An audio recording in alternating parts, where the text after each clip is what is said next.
Hello my lovely students, welcome to my channel code with Shalini.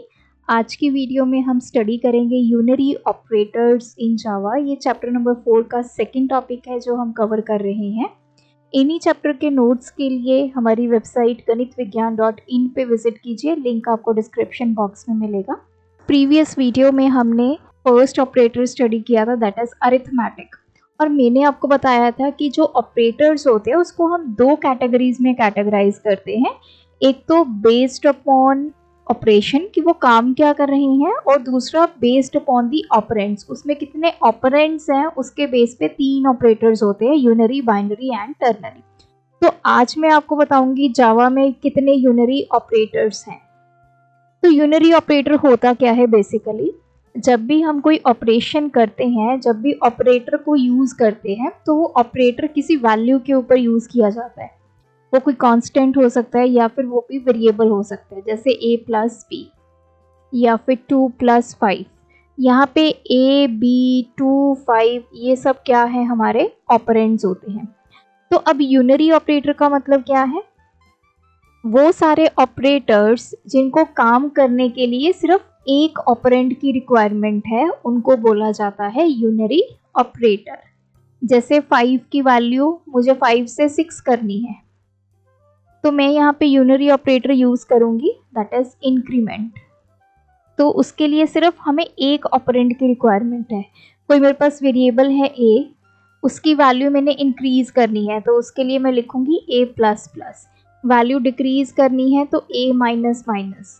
तो वो सारे आपके ऑपरेटर्स जिनको सिर्फ एक ऑपरेंड की रिक्वायरमेंट होती है ऑपरेट करने के लिए, उनको बोला जाता है यूनरी ऑपरेटर्स। अब ये जितने भी हम ऑपरेटर्स पढ़ रहे हैं इनकी अलग अलग कैटेगरीज हो सकती हैं। कुछ अरिथमेटिक होंगे, कुछ लॉजिकल होंगे, या कुछ और बिटवाइज होंगे जो कि सिंगल ऑपरेंड पे काम करते हैं। सो टोटल 6 हमारे ऑपरेटर्स हैं जावा के अंदर जिनको हम यूनरी ऑपरेटर्स बोलते हैं। Unary plus, minus, increment, decrement, logical complement and bitwise complement. ये जो फर्स्ट 4 कैटेगरीज हैं ये अरिथमेटिक की कैटेगरीज हैं, इनको अरिथमेटिक ऑपरेटर्स भी बोला जाता है। ये है हमारी लॉजिकल की category, it comes under logical operator. और जो ये लास्ट वाला है ये आता है बिटवाइज ऑपरेटर की कैटेगरी के अंदर। और अगर मैं इसको ऐसे कैटेगराइज करूं कि जावा में यूनरी ऑपरेटर्स कौन से हैं, तो ये टोटल 6 हैं।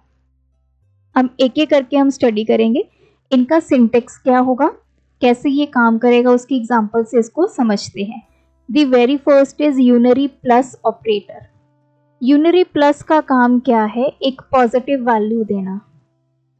It does not change the value of operand, it simply returns the number as it is. तो इसका सिंटेक्स क्या है, आपने प्लस लगाना है, फिर आपने अपना ऑपरेंड लिखना है। जैसे फॉर एग्जाम्पल a की वैल्यू 5 है, अगर मैं प्लस a लिखती हूँ तो ये मुझे कितनी वैल्यू देगा, 5।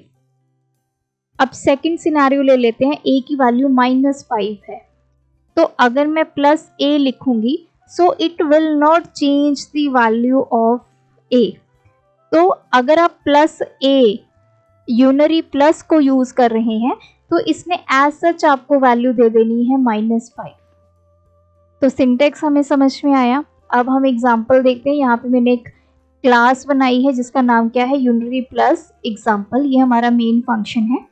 अब मैंने यहाँ पे 2 वेरिएबल्स लिए, a की वैल्यू 10 है और मैंने क्या किया, प्लस a यहाँ पे यूनरी प्लस ऑपरेटर लगा दिया और इसकी वैल्यू किसको दे दी, b को।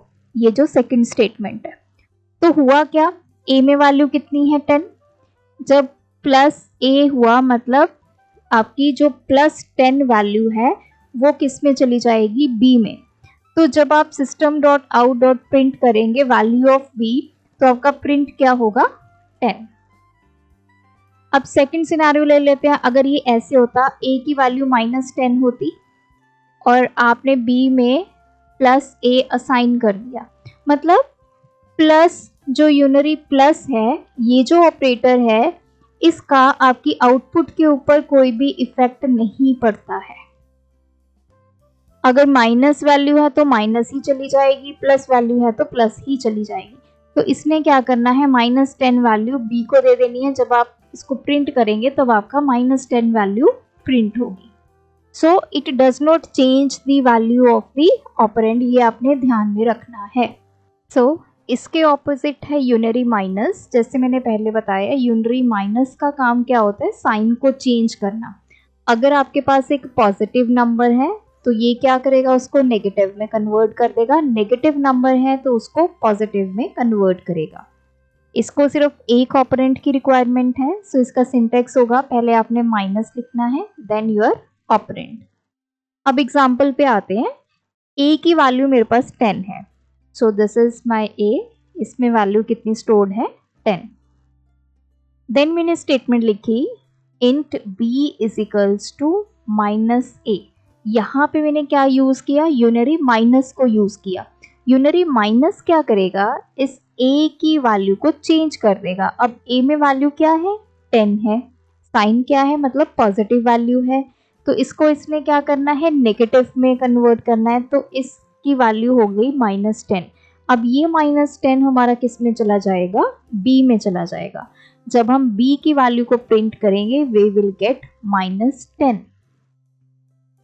सेकेंड एग्जाम्पल ले लेते हैं। अगर a की वैल्यू हमारी -10 होती और हमने ये स्टेटमेंट लिखी int b is equals to -a।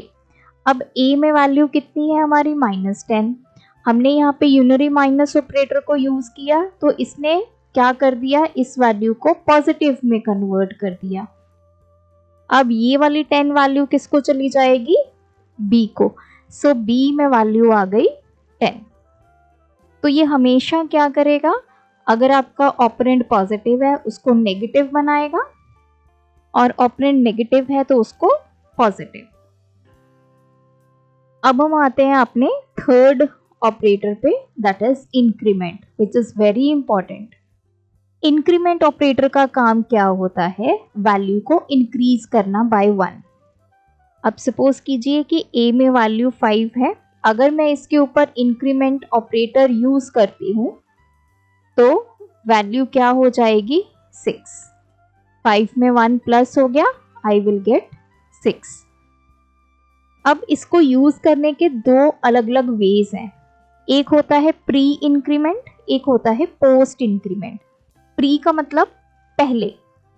अगर हमने प्लस प्लस साइन पहले यूज किया अपने वेरिएबल से तो इसको बोला जाएगा प्री इंक्रीमेंट। वहीं दूसरे केस में अगर हमने वेरिएबल के बाद इस ऑपरेटर को यूज किया, इसको बोला जाता है पोस्ट इंक्रीमेंट। जैसे आप देखिए plus plus x, x plus plus. अब इनमें डिफरेंस क्या है, देखिए जो प्री इंक्रीमेंट होता है इसमें हम क्या करते हैं, पहले वैल्यू को हम इंक्रीज करते हैं फिर उसको यूज करते हैं। अब कहने का मतलब क्या है, मेरे पास a की वैल्यू 5 है। मैंने क्या किया, एक वेरिएबल लिखा b और मैंने इस तरह लिख दिया प्लस प्लस a और ये वैल्यू। तो हुआ क्या, अभी प्रेजेंटली a में वैल्यू 5 है, ये मेरी मेमोरी है, a में 5 वैल्यू है। तो ये मैंने क्या यूज किया है, प्री इंक्रीमेंट। प्री इंक्रीमेंट क्या करता है, इसका मतलब क्या है, वैल्यू को पहले इंक्रीज करो। तो इस प्लस प्लस ने क्या करना है, वैल्यू को इंक्रीज कर देना। 5 की जगह क्या हो गया, 6। अब हमारे a में जो 6 वैल्यू है उसको हमने यूज करना है, मतलब अब हम उसको वैल्यू को असाइन करेंगे टू b। तो b में क्या वैल्यू चली गई, 6। a में भी 6 वैल्यू हो गई, b में भी 6 वैल्यू होगी। अब आते हैं पोस्ट इंक्रीमेंट। पोस्ट इंक्रीमेंट क्या कहता है, यूज द वैल्यू फर्स्ट।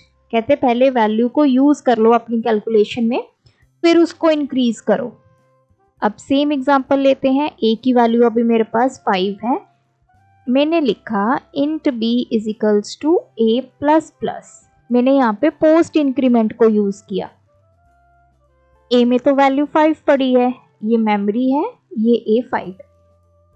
पहले आ गया a में कहते हैं जो भी वैल्यू है उसको यूज कर लो। तो मैंने ए की 5 वैल्यू यूज की और उसको बी को हैंड ओवर कर दी, तो बी में वैल्यू कितनी चली गई, 5 चली गई। फिर उसने कहा है प्लस प्लस, मतलब अब ए की वैल्यू को कर दो इंक्रीमेंट, तो अब ए की वैल्यू मैंने कर दी 6, तो अब ए में वैल्यू 6 हो गई, बी में कितनी चली गई, 5। तो इनकी यूसेज पे डिपेंड करता है कि हम जब प्री इंक्रीमेंट करते हैं तो पहले हमें वैल्यू को इंक्रीज करना है, फिर उस वैल्यू को यूज करना है। पोस्ट में क्या करना है, पहले ही वैल्यू को यूज कर लेना है, फिर उस वैल्यू को इंक्रीज करना है। अब इसको एक एक करके और अच्छे से एग्जांपल से समझते हैं और इसका सिंटेक्स चेक करते हैं। फर्स्ट मेरे पास pre increment, increase the value first then use it. अब इसकी है एग्जाम्पल, एग्जाम्पल में मैंने क्या लिया, ए ले लिया 5, तो ये मेरी मेमोरी है, ए में वैल्यू चलेगी 5। वही एग्जाम्पल है, मैंने लिखा b equals to plus plus A, ये प्री इंक्रीमेंट है। प्लस प्लस ए क्या कहता है कि वैल्यू को पहले इंक्रीज कर दो, तो मैंने a की वैल्यू इंक्रीज कर दी, a की वैल्यू 6 होगी। अब वो कह रहा है कि जो a में वैल्यू है वो आप b को दे दो, a में वैल्यू कितनी है 6, तो b में वैल्यू चलेगी हमारी 6। तो जब आप प्रिंट करेंगे a में भी 6 वैल्यू चलेगी, b में भी 6 वैल्यू चलेगी। नेक्स्ट है हमारा पोस्ट इंक्रीमेंट। अब यहाँ पे a में 5 वैल्यू है, मैंने स्टेटमेंट लिखी c is equals to a plus plus, तो पहले a की जो भी वैल्यू है हमने उसको यूज कर लेना है, a की वैल्यू हमने c को दे देनी है, तो c में कितनी वैल्यू चलेगी 5। अब वो कहता है कि a की वैल्यू को क्या करो, इंक्रीमेंट कर दो, तो a की वैल्यू मैंने कर दी 6।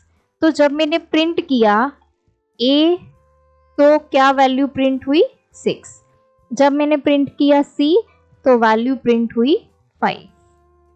सो ये मेजर डिफरेंस है pre increment and post increment में। आगे चल के हम कुछ एग्जांपल्स और सॉल्व करेंगे तो आपको कंसेप्ट और अच्छे से समझ में आएगा।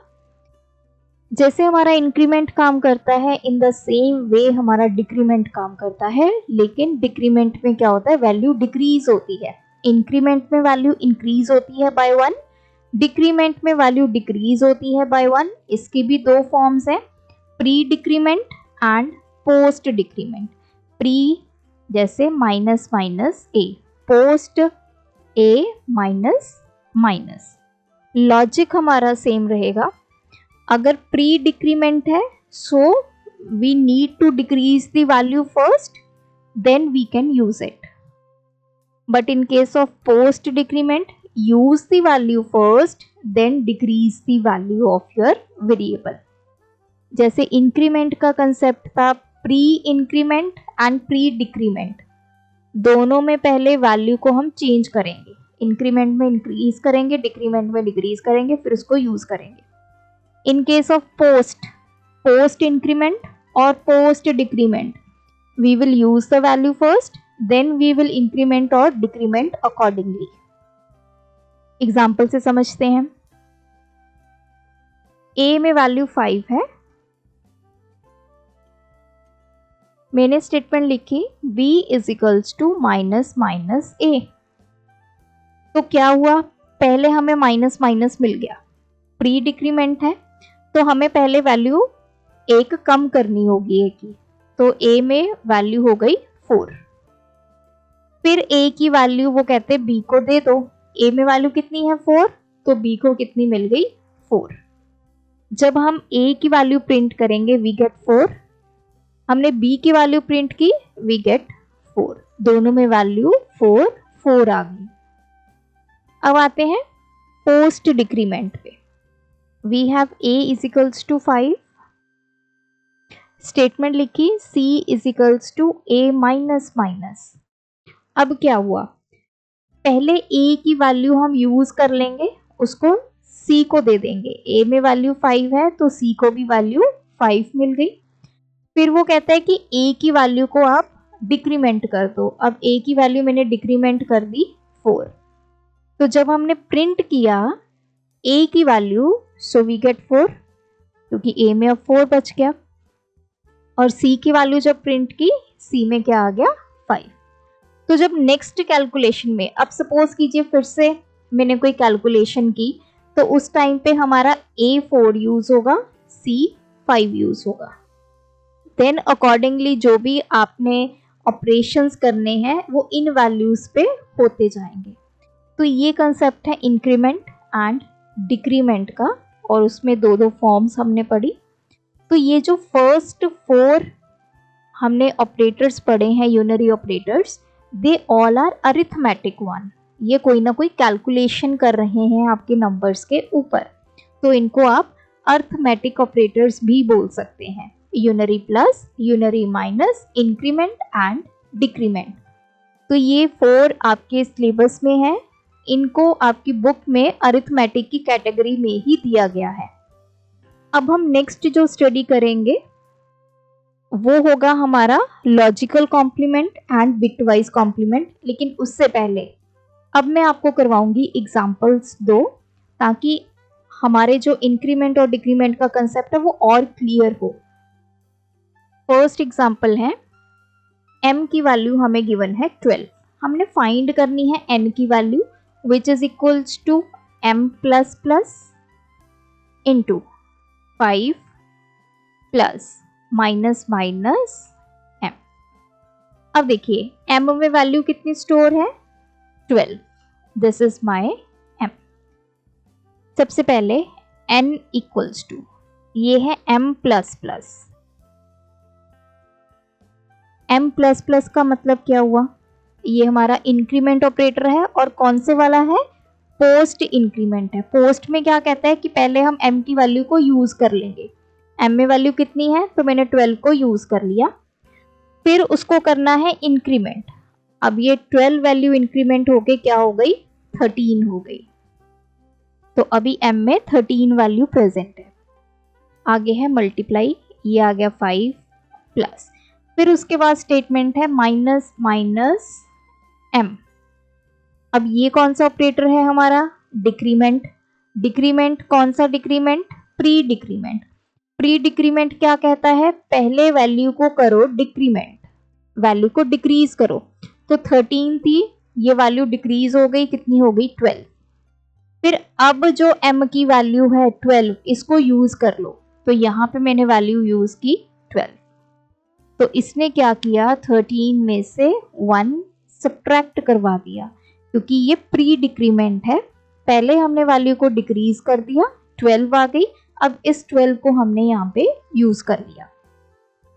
अब आपके इस पूरे एक्सप्रेशन में एक मल्टीप्लाई है, एक प्लस है, तो हम पहले करेंगे मल्टीप्लाई, जैसे हम बोर्ड मास के अकॉर्डिंग करते हैं। सो 12 इंटू 5, ये आ गया 60 प्लस 12, तो ये आ गया आंसर हमारा 72। अब हम आते हैं सेकेंड एग्जाम्पल पे। a की वैल्यू हमें 48 गिवन है, फाइंड करनी है a की वैल्यू, जो कि a प्लस प्लस, इसमें क्या प्लस करना है, प्लस प्लस a प्लस करना है। अब आ जाइए, ये है हमारा a, इसमें वैल्यू है 48। सबसे पहले हमारे पास क्या है, a plus plus, what is this, increment operator. कौन से वाला increment, post increment. Post increment क्या कहता है कि पहले तो a की वैल्यू को यूज कर लो। a की वैल्यू हमारे पास क्या है 48, तो हम यहाँ पे ये वैल्यू को यूज कर लेंगे, तो ये आ गया 48। यूज करने के बाद वैल्यू को करो इंक्रीमेंट, 48 वैल्यू अब क्या हो गई 49 हो गई। तो हमने a प्लस प्लस की जगह पे क्या लिख दिया 48, देन प्लस। उसके बाद हमारे पास क्या आया, plus plus a। What is this, increment. कौन सा type, pre increment. Pre increment क्या कहता है कि पहले तो वैल्यू को इंक्रीमेंट कर दो, 49 से वैल्यू क्या हो गई 50 हो गई, फिर उस a की वैल्यू को यूज कर लो। अब a की वैल्यू क्या हो गई 50, इस 50 वैल्यू को अब हम यहाँ पे यूज करेंगे, तो यहाँ पे आ गया प्लस 50, ये आ गया 98। सो इस तरह की बहुत सारी एग्जांपल्स आपकी बुक में मेंशन है, आप भी ट्राई कर लीजिए। अगर इन केस आपकी कोई क्वेरी होगी तो वो एग्जांपल आप कमेंट सेक्शन में ड्रॉप कर देना। तो आई होप अब आपको कंसेप्ट क्लियर है कि हमने इंक्रीमेंट प्री हो या पोस्ट हो, डिक्रीमेंट प्री हो या पोस्ट हो, कैसे उसको अप्लाई करना है अपने एक्सप्रेशंस को सॉल्व करने के लिए। अब हम आते हैं अपने नेक्स्ट ऑपरेटर के ऊपर, that is logical complement operator. इसका सिंबल क्या होता है, जैसे हम एक्सक्लेमेशन का साइन डालते हैं, दिस इज द सिंबल। अब ये काम क्या करता है, ये सिर्फ और सिर्फ बूलियन वैल्यूज पे काम करता है। बूलियन वैल्यूज मतलब ट्रू और फॉल्स पे। इट इन्वर्ट्स द वैल्यू, वैल्यू को ये मतलब चेंज करता है, रिवर्स करता है। अगर आपकी बुलियन वैल्यू ट्रू है, उसको ये कन्वर्ट कर देगा फॉल्स में, फॉल्स को कन्वर्ट कर देगा ट्रू में। ये हमेशा ऐसी जगह पे काम आता है जहां पे हमने लॉजिक को रिवर्स करना हो। कोई वैल्यू हमारे पास ट्रू आ रही हो, उसको हमें फॉल्स करना है, फॉल्स आ रही हो तो ट्रू करना है। एग्जाम्पल से समझते हैं, सिंटेक्स हमें समझ में आया। पहले हमने ये सिंबल यूज करना है, फिर उसके बाद जो भी आपका एक्सप्रेशन होगा वो हम यहाँ पे लिखेंगे। तो देखिए यहाँ पे मैंने दो चीजें अलग अलग ली हैं, एक ये है और एक ये है। पहले समझते हैं, हमने लिया Boolean flag is equals to true. मैंने एक वेरिएबल ले लिया फ्लैग, जिसकी डेटा टाइप क्या है बूलियन, और इसमें वैल्यू क्या चलेगी ट्रू। तो मतलब अभी फ्लैग में ट्रू वैल्यू है। उसके बाद मैंने लिखा system dot out dot print L N after applying logical complement. तो हमने ये चीज डिस्प्ले की, फ्लैग और उसका कर दिया लॉजिकल कॉम्प्लीमेंट। फ्लैग में वैल्यू क्या थी ट्रू, जब मैंने इसका लॉजिकल कॉम्प्लीमेंट कर दिया तो इसका आंसर क्या आ गया फॉल्स। तो जब आप इसको डिस्प्ले करेंगे यू विल गेट फॉल्स। एक तो इस तरह आप कर सकते हैं। सेकंड कंसेप्ट क्या है, मेरे पास दो वेरिएबल्स हैं, ए की वैल्यू 10 है, बी की वैल्यू है 20। मैंने कंडीशन लगाई, मैंने चेक किया ए लेस देन बी। अभी पहले इसका आंसर देखते हैं, क्या ए बी से छोटा है। ए में वैल्यू 10 है, बी में 20 है। हमें पता चल गया कि हाँ ये तो ट्रू है, ए इज लेस देन बी। लेकिन इसके आगे मैंने लगा दिया लॉजिकल कॉम्प्लीमेंट, तो अब ये ट्रू वैल्यू किस में चेंज हो जाएगी फॉल्स में। सो जब आपने ए लेस देन बी लगाया, उसके बाहर क्या लगा दिया, ये सिंबल लगा दिया लॉजिकल कॉम्प्लीमेंट का।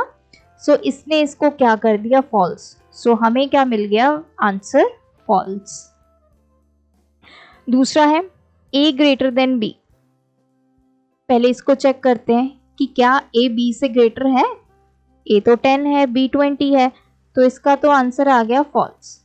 लेकिन इसके अगर आगे आप लॉजिकल कॉम्प्लीमेंट लगा देंगे तो इसने इस फॉल्स को किस में कन्वर्ट कर देना है ट्रू में, तो इसका आंसर आ जाएगा ट्रू।